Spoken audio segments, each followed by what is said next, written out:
Hey everybody, it's Chainsaw Reacts. Welcome to another Chainsaw Pitches video where I pitch a superhero show that more than likely will never ever happen, and that's okay. Don't take these videos too seriously, I'm just having fun. I'm not thinking about character rights, TV budget. All I'm thinking about is creating a superhero show that I would like to see at some point. As you can see, today I'm going to be pitching Nightwing on the CW, and yes, this is the same Nightwing that I introduced on the Batman CW pitch that I did to start off my Chainsaw Pitches video series. So that means that Nightwing on CW, this pitch takes place on Earth 1, which means characters from the show Arrow, Flash, Legends of Tomorrow can appear on the show, and also characters that I introduced in the Batman CW pitch I did can also appear on the show as well. Let's jump into Season 1. Who's going to be the main villain for Season 1? I could easily go with the Batman villain for Nightwing to face, but I want Nightwing to start off his show facing a Nightwing villain for his first season, and the character I picked is going to be Paragon. That's going to be Nightwing's main villain for Season 1. Now, obviously, we're going to be introduced to Batman characters and stuff like that in Season 1, but his main villain for his show, his first season Nightwing, has to be against a Nightwing villain. He's a newer villain, but I think it's interesting to start off the show this way, so that's what I'm doing. Some of the other villains we're going to be introduced to in Season 1 is going to be Talia al Ghul, Sportsmaster, and Midnighter. I really like the character Sportsmaster, especially when he appeared on Young Justice, fantastic animated show by the way, but I want to bring him into live action, so I want to bring him onto the show, and I like the character Midnighter, so I want to bring him into live action as well, and Talia al Ghul, it just makes sense. I love the fact that they brought her onto the show Arrow. I brought her onto the CW Batman pitch I did, so why not? Let's bring her over onto Nightwing as well. Some of the good characters we're going to be introduced to in Season 1 is going to be, of course, Dick Grayson / Nightwing, Batman, Alfred, Keenan Lonsdale, probably butchering his name, I'm very sorry about that, as Kid Flash, and yes, Colton Haynes as Roy Harper, aka Arsenal. Holy crap. The fact that he has not returned to Arrow in the entirety of Season 5 is just stupid. I don't know what's happening there, but I want Arsenal to appear on this show, so that's why I bring Colton Haynes back for a couple of episodes onto the Nightwing CW pitch. I love this idea of thinking of Nightwing and Arsenal teaming up together. Holy crap, I want this to happen so badly. You can probably tell, but yes, I cannot wait. I hope this happens one day. Probably never will, but I hope so. The first story arc I'm going to cover for Season 1 is going to be Nightwing taking that step out from being Batman's shadow. Now, what I mean by that is that he is officially going to Bloodhaven in Season 1 of this show. Now, if you watch my Chainsaw Pitches Batman CW thing, where obviously this Nightwing is connected, it's the same Nightwing, it's a spinoff from the Batman show, that he becomes Nightwing in Season 1, and then he's probably going to stay around on the Batman show as Nightwing for Season 2, possibly Season 3, before he spins off into this show, so he's officially going to Bloodhaven in this season, and he needs to take that step out. He needs to be his own hero. He has been trained by his mentor, he's been around, but he wants to take a step back and try not to help as much as he used to, because he wants to be his own hero. He wants to do his own thing and not just be Batman's sidekick, which makes a lot of sense. So that's the main focus, him trying to be his own hero and not relying on Batman so much. The second story arc I'm going to cover for Season 1 is going to be the crossover event with Roy Harper and Dick Grayson working together. Roy Harper shows up in Bloodhaven. He's being chased by a gang that's trying to capture him to get information on the Green Arrow, and obviously, as we know, Roy needs to run away. He arrives in Bloodhaven, and then as a couple of guys are about to take him and take Roy away, Nightwing stops them, and this is where they kind of meet up, and they kind of meet for the very first time, obviously, and this is where the info comes out about how he used to be Arsenal and all that kind of stuff, and then they start to really form a plan to take out this gang, because now the gang's in town, they're destroying stuff, they're robbing places, so they have to team up and work together. I just really want this to happen.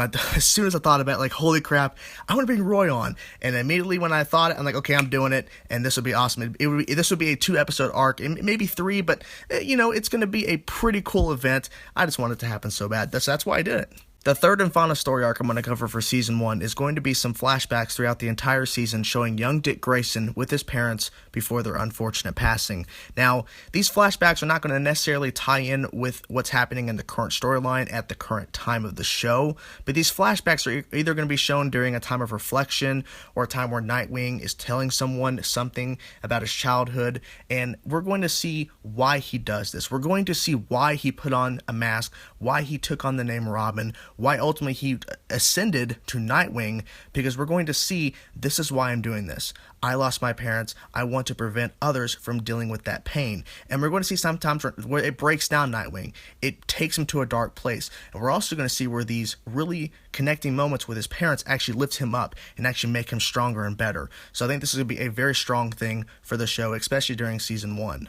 Let's jump into season 2. Who's going to be the main villain for season 2? This is very, very tricky because this villain could easily be a main villain for the Batman show, but I decided let's do something a little bit different. Let's go in a different direction, so that's what I did. So the main villain for this season is going to be the one, the only, Red Hood. Now, like I said, it's very easy to make him a main villain, or at least a big problem for Batman on his show. But I want to see it in a different perspective. They've referenced many times when Red Hood comes back, him and Nightwing, Jason Todd, Dick Grayson, not on the same page. No, it's not a good relationship. So I think it's going to be interesting to get Nightwing's perspective rather than Batman's. Batman will appear on the show, obviously, during the season to help out Nightwing because this is a huge threat. Red Hood knows a lot more information than he should about the Bat family, but ultimately it's going to be Nightwing's perspective that's going to push throughout this entire season. So Red Hood will be the main villain for season 2. Like her, if you guys don't like it, I'm very sorry, but I decided, you know what? Let's go do something different, so I'm going to do something different. So this is what I did. Some of the other villains we're going to be introduced to in Season 2 is going to be Lady Shiva, Deathstroke, and Black Mask. Black Mask wants to expand his business, in quotations, to Bloodhaven. It doesn't end well for him. Deathstroke, of course you want the iconic fight between Nightwing and Deathstroke. Both characters have met on the Batman CW show, but you want that one-on-one fight. Not Nightwing and Batman taking on Deathstroke. You want Nightwing and Deathstroke going head-to-head, one-on-one. It's an epic fight, holy crap. And Lady Shiva, because number one, she's a fantastic character, and number two, she's only appeared in live action one time on the Birds of Prey show back in 2003, something like that. So it's time for her to appear once again in live action, so that's why I'm bringing her on the show during season 2. Some of the good characters that we're going to be introduced to in Season 2 is going to be Barbara Gordon / Batgirl, Tim Drake / Robin, Green Arrow, and Spartan. Now, I'll be honest with you guys, I'm not 100% sure why Spartan and Green Arrow show up to Bloodhaven, but I want just an episode where they just team up with Nightwing. I don't know what it is. Maybe there's a villain that is on Arrow Season 6, 7, 8, whatever, that goes to Bloodhaven and they follow him to Bloodhaven. I don't know, but I just want to see that cool team up there. And obviously, Tim Drake as Robin is going to show up with Batman to help with the Red Hood issue. He's going to show up a couple of times. But ultimately, Barbara Gordon is going to have the most screen time on the show because we want to start building that Barbara Gordon and Dick Grayson relationship we all know and love from the comics. So yes, let's bring her on the show.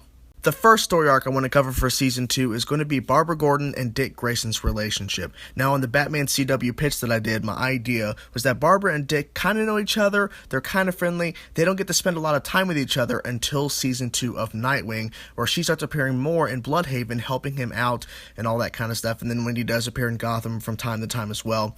But throughout the season, she's going to start appearing more and more on his show, and we get to see the chemistry and eventually them going out on dates, and them turning this friendly, friendship to an actual relationship throughout Season 2.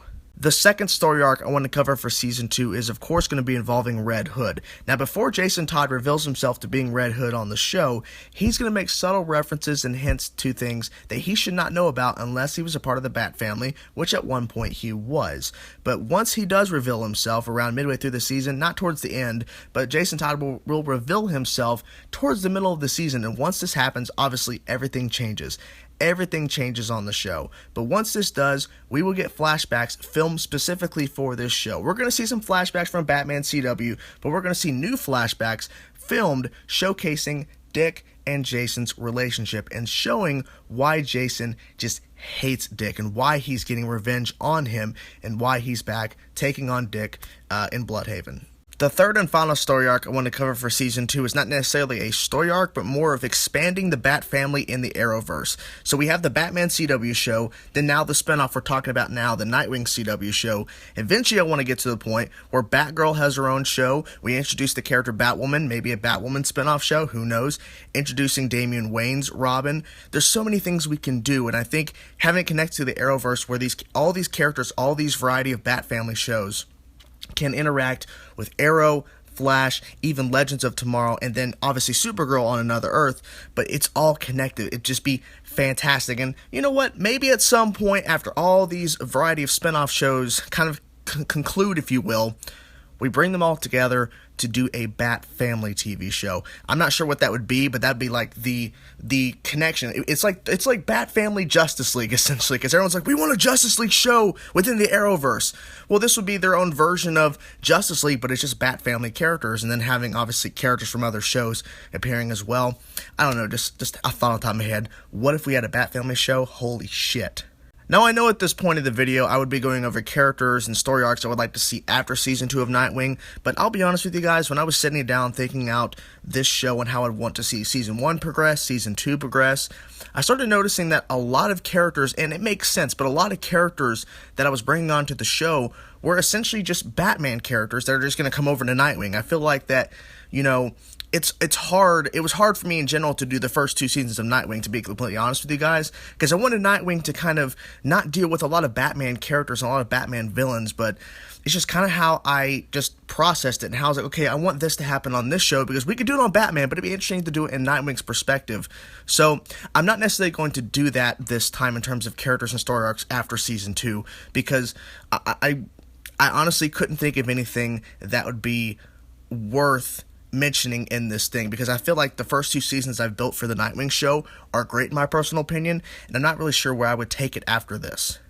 There you have it, guys. Nightwing on the CW. Let me know in the comment section below, guys, what you thought about the 2 seasons I created. What would you guys do if you had your own Nightwing CW show that you were pitching? What would you do differently than I did? Also, once again, I'm very sorry that I did not mention characters or story arcs I want to see after Season 2.